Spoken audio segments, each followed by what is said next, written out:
मूसेवाला हत्याकांड में शामिल गैंगस्टर सुभाष बनुड़ा। पिता की हत्या के बाद रखा जुर्म की दुनिया में कदम। आईपीएस बनने का ख्वाब रखने वाला कैसे बना गैंगस्टर। एक 15 साल का लड़का जो कभी आईपीएस बनने की चाहत रखता था, पढ़ाई में 70% अंक लाकर अपने भविष्य की अच्छी बुनियाद लिख रहा था, बॉक्सिंग में चैंपियन था।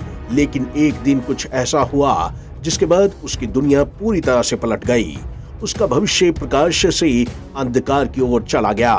पढ़ लिख कर जिस कानून की रखवाली का उसने ख्वाब देखा था, अब उसी कानून से वो जगह जगह भागता फिर रहा था।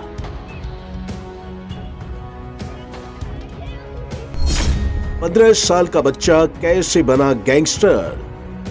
15 साल के इस लड़के का नाम था सुभाष बानुड़ा, जिसका पिता बलबीर बानुड़ा एक कुख्यात गैंगस्टर था।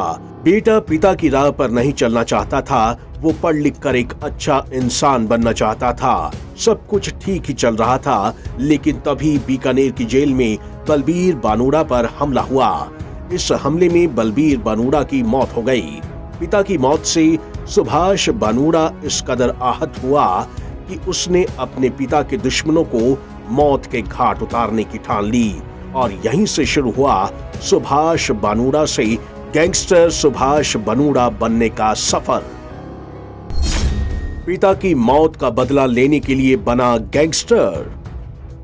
सुभाष बनुड़ा पर अब अपने पिता की मौत का बदला लेने का भूत सवार था। सुभाष ने इसके लिए आनंद पाल गैंग ज्वाइन कर ली। आनंद पाल उस समय जुर्म की दुनिया का वो बादशाह था जिसे मात देना किसी की भी बस की बात नहीं थी। यहाँ तक कि पुलिस भी आनंद पाल के नाम से खौफ खाती थी। सुभाष बनुड़ा का पिता बलबीर बनुड़ा आनंद पाल का दोस्त था। बीकानेर जेल में उस दिन दोनों पर हमला हुआ था, लेकिन इसमें आनंद पाल बच निकला और बलबीर की मौत हो गई थी। खैर, सुभाष बनुड़ा अब जुर्म की दुनिया में एंटर हो चुका था। सुभाष ने महज 15 साल की उम्र में पहला जुर्म किया। हत्या, लूट और चोरी की वारदातों में उसकी मौजूदगी बढ़ने लगी थी। ऐसे में अब पुलिस भी सुभाष बनुड़ा के पीछे लग गई। यहीं से उसके जुर्म के बही खाते की शुरुआत हो गई। आनंद पाल की मौत के बाद एपी गैंग से जुड़ा। सुभाष की जुर्म की दुनिया का सफर शुरू ही हुआ था कि कुछ दिन बाद पुलिस मुठभेड़ में आनंद पाल मारा गया। उसके मारे जाने के बाद से सुभाष ने एपी गैंग को लीड कर रहे सुभाष बराल से जुड़कर काम करने लगा। अब तक सुभाष पर फायरिंग और मारपीट सहित 7-8 मामले दर्ज हैं। तकरीबन 1.5 साल तक सुभाष पुलिस की गिरफ्त से दूर रहा। एक दिन अचानक सुभाष बनुड़ा एसओजी ऑफिस पहुंचा, जहां तत्कालीन एसओजी आईजी दिनेश एमएन के सामने उसने सरेंडर कर दिया। सरेंडर के दौरान सुभाष ने एक अच्छा इंसान बनने की इच्छा जताई थी। उस वक्त सुभाष नाबालिग था।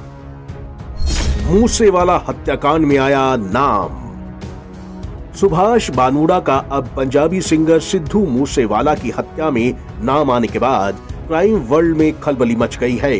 मूसेवाला हत्याकांड में शामिल शूटर्स में से एक सीकर का सुभाष बानुड़ा भी है। मूसेवाला केस में नाम सामने आने के बाद फिर से सवाल खड़े हो गए हैं कि साफ सुथरी जिंदगी जीने वाला सुभाष बानुड़ा फिर क्राइम की दुनिया में कैसे उतर गया। पंजाब केसरी टीवी के लिए रौनक पारिक के साथ डेस्क से पंकज पांडे की रिपोर्ट।